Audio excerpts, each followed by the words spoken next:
Thursday, May 8th, 2025. Happy Thursday, everybody. You're almost there. Congratulations. Before we dive on in, please hit that like button, subscribe to the channel, and all of that. But let's go on into this. So Bitcoin, guys, congratulations. Bitcoin is definitely hitting $1 million. If you don't know, all right, Jim Cramer, it's wild sometimes. Not sometimes, like a large majority of the time. I'm not even exaggerating. He'll say something and then the exact opposite happens. And so whenever Jim Cramer says something about Bitcoin, I hope and pray that he says something bearish about Bitcoin. And so here we go. Bitcoin, Jim Cramer, I don't believe Bitcoin can reach 500,000 per coin, let alone 1 million. That's improbable. I would agree with him for 2025. The longer we go in this, the less and less I agree with him. My goodness, Bitcoin is going to break to the upside one day. I'm telling you guys with a great deal of certainty. There may be a lot of volatility. There may be a lot of unexpected things to happen between now and then. And the fact that Jim Cramer is saying that it's improbable, okay, that makes me even more confident, especially considering the fact that the price for Bitcoin, the ultimate price for Bitcoin measured in dollars, is infinity. So, moving on, Benjamin Cohen, 65% Bitcoin dominance feels pretty good, but it has me wondering, what would 66% Bitcoin dominance feel like? Okay, guys, I want to point out two things with this. Bitcoin dominance is at 65%. That's not all that crazy, but it's a lot higher than I think a lot of people expected. Benjamin Cohen has been on point with Bitcoin dominance. He has been emphasizing for a while now that Bitcoin dominance will climb. Now, I do wonder, I think that he might have expected it to have peaked by now, but I've seen lots of evidence from things that he said that this is not surprising to him at all. Whatever the case, I mean, he's been on point, and I got to give props to him for that.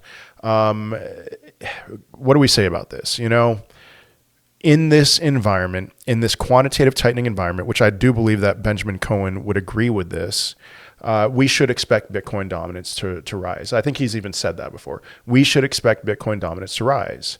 Until when? Until we get a little excited about Bitcoin and about the crypto market, until the next time we cross an all-time high with Bitcoin. And then maybe we'll see a little bit of a move down in Bitcoin dominance and altcoins start outperforming Bitcoin.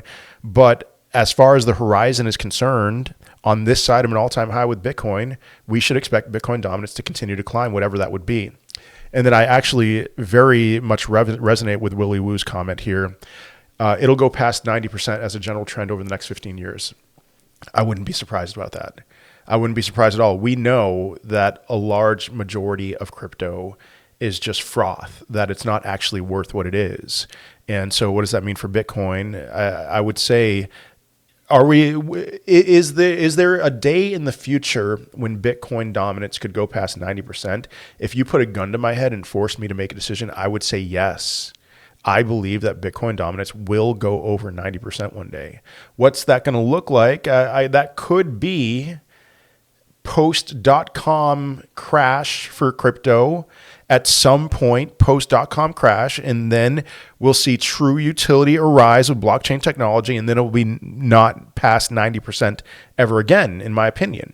But yeah, I really do think there's going to be a time when Bitcoin dominance will be over 90%. So just keep that in mind. There's going to be a day, I'm convinced, when you're going to have kicked yourself for not buying enough Bitcoin. And even if you own a lot of Bitcoin, that might still be your mindset one day.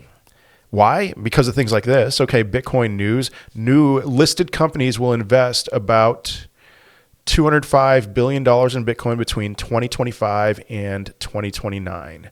About $205 billion.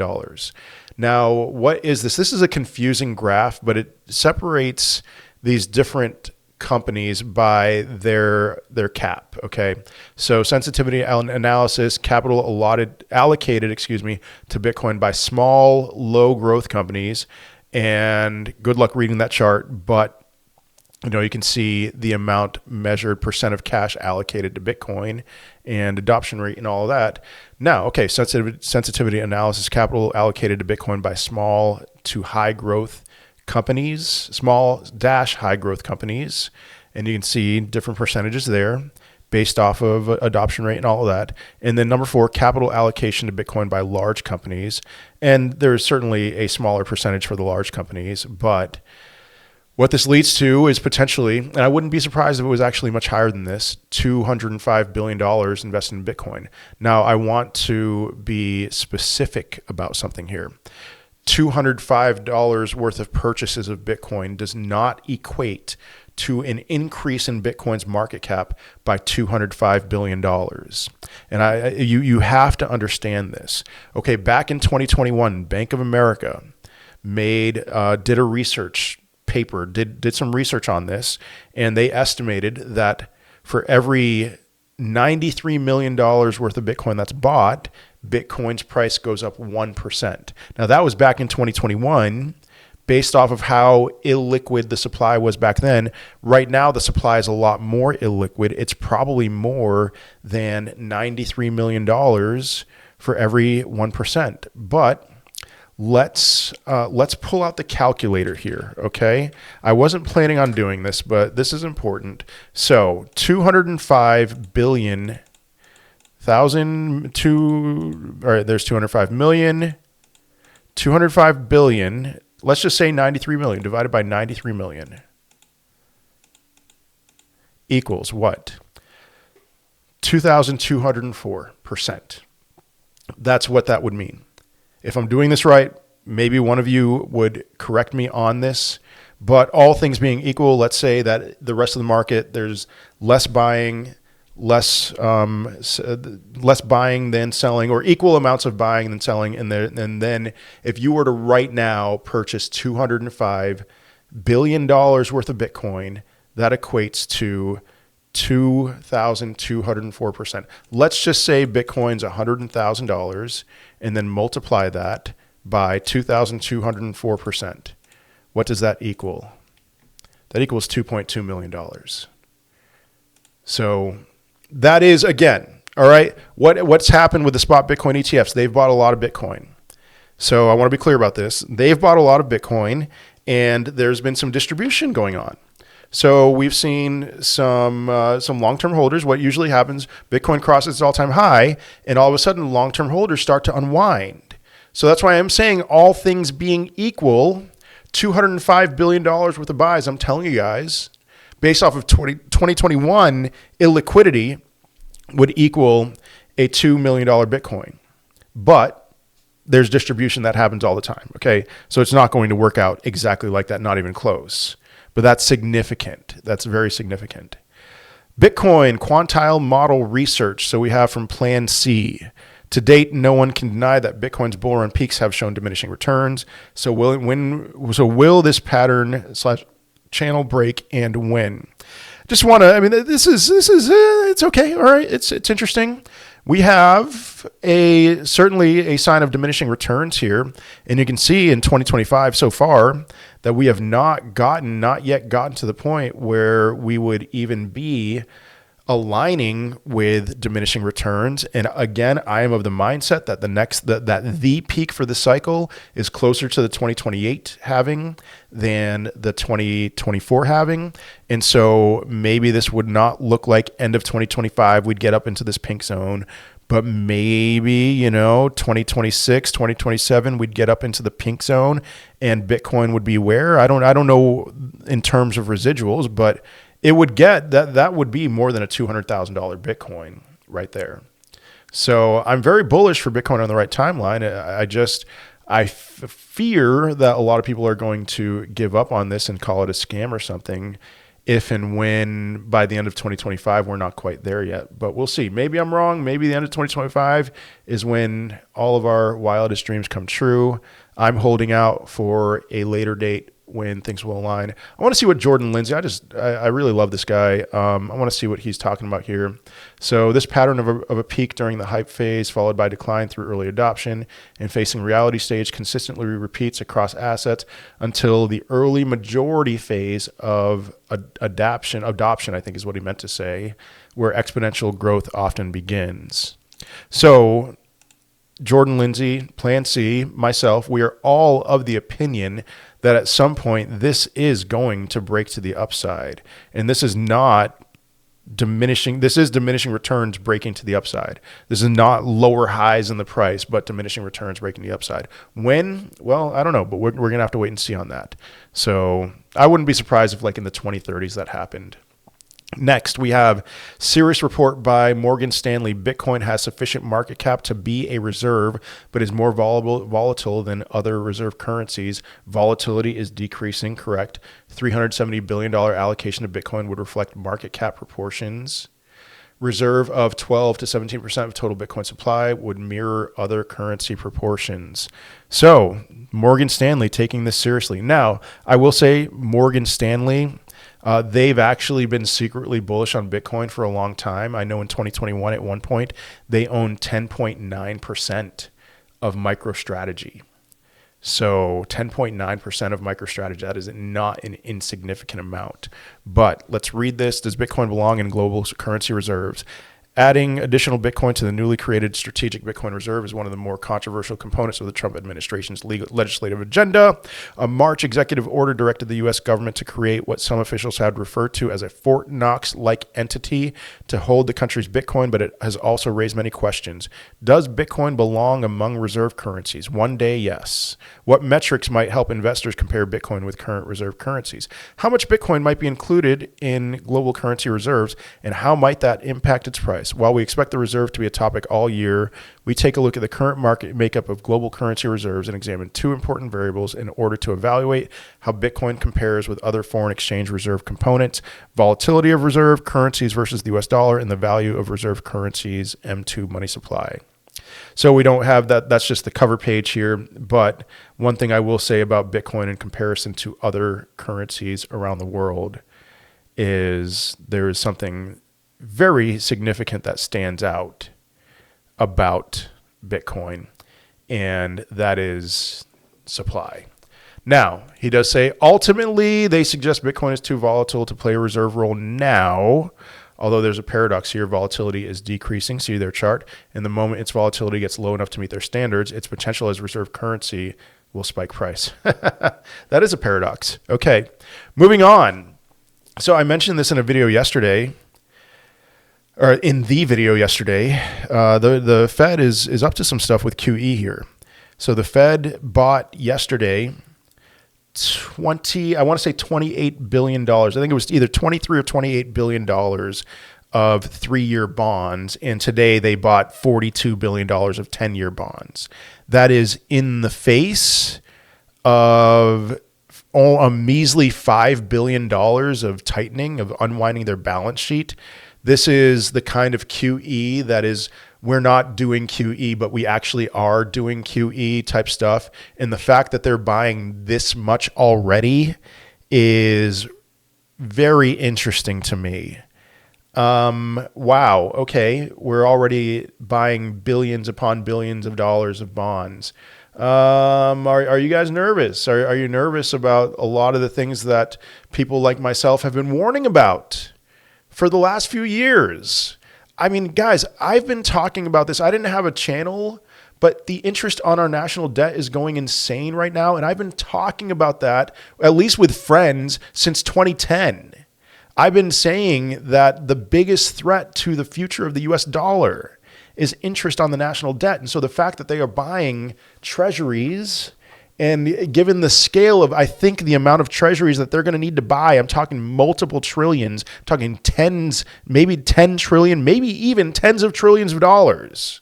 And the fact that they're actually starting this right now, my goodness, that's very bearish for the dollar and very bullish for Bitcoin. Now, it doesn't have to happen in 2025 that Bitcoin goes absolutely wild, but there will be a time. My goodness, Federal Reserve, you guys are insane. But I understand. I talked about this stock yesterday. I just wanted to show another chart. I'm very bullish on this. HIMS, I know it's not quite in my niche, but just look at those figures, man. This is something that you should do research on, and more than 6 minutes of research. If you saw my video yesterday, you know what I'm talking about. Please do more than 6 minutes of research on this. And if you do, I think you'll like what you see. Moving on, Missouri. This is not a Bitcoin related thing, but it's something that I like, okay? Because I like gold. So huge win for sound money. The Constitutional Money Act attached to HB 754 has officially passed the Missouri House. Now it's heading to Governor Kehoe's desk for signature, one step closer to restoring gold and silver as legal tender in the Show Me State, and dare I say, one step closer to having those be restored as legal tender in the United States as well. I consider this a win. I consider this a win for the American people. And so we'll see where it goes from here, but one step in front of the other. Moving on. And I know a lot of you aren't even in the United States, but until the dollar is no longer the global reserve currency, we're going to talk about the United States mostly. So the hollowing out of the Gini curve negatively affects velocity of money for all those M2 liquidity watchers. Be mindful of this. Be mindful of this. This is not pretty. The top 1% earners now have more wealth than the entire middle class. And so you hear liberals blaming this on corporate greed. And I'm not saying that corporate greed is not a thing, but what I will say is that the reason why we are in the mess that we are in right now is because, let's go back to this previous tweet here, because the US dollar is not pegged to gold. And so those who hold assets, I'm preaching the same message, I know. But those who hold assets that increase in their value in comparison to the US dollar, but really all they're doing is just holding their value, they are going to increase their wealth. And those who do not hold their assets and things that retain their value, they are going to lose their wealth. And so I'm sorry to say the poor will continue to get poorer, and the rich will continue to get richer, and the middle class will continue to get poorer until they break out of this mindset that dollars are actually worth holding on to, because that's not what the top 1% are doing. All right, moving on. Income sharks. I kind of, I'm with you on this. And honestly, looking at this chart, it's really not all that dramatic. We're talking about just there's pretty short-term price action here for the S&P 500. So what are we saying here? Hard to ignore the three huge stock market gaps. The fact that retail spent a record $40 billion buying the dip in April, and we went 9 days of green, with us going from fear to greed in the stock market. It's been an awesome hated rally to play, but hard to ignore the elephant in the room, which is we usually fill those gaps, and we're most likely going to. So what does it look like for the S&P 500 to fill a gap? Well, to fill all these gaps, that means that the S&P 500 would get at least down. This is SPY ETF. It would at least get down to 514, 515, something like that. So that may be on the horizon. Eventually, we fill the gaps, and maybe what's coming next for us after that would be a nice recovery. Maybe that would be the bottom. Maybe we would have a 1998 scenario ahead of us, which, if you don't know what I'm talking about, 1998 was a double bottom. It was a scary moment in 1998 where it felt like it was over, and then we rallied big time into 1999, and then in 1999 it was over. So I would say short term, this is it's likely to happen that we would fill these gaps. Anyway, gold is back, and China is back buying gold. Gold is back in a big way right now. So how do you know when China opens for trading? Just simple, watch the daily spike in gold. There we go. China's back to buying gold, and gold is back above $3,400. Could we do fibs? I don't know. I'm just going to do a fib anyway, just to see, is this a possibility that we would see? I don't know. Where are we right now? Oh, shoot. I did it upside down. So that would be the 786, this red line right here. That would be the equivalent of the 786. Could that be a local top? Or are we just ready to rip so much higher for gold? We will see. But anyway, that is all I have for today. I hope you have a wonderful day, a wonderful rest of your week. Do me a favor again, hit the like button, unless you've already hit it. And if you unhit it, could you re-hit it, please? Hit the subscribe button, turn on the notification button as well. Otherwise, I will see you in another video. Peace.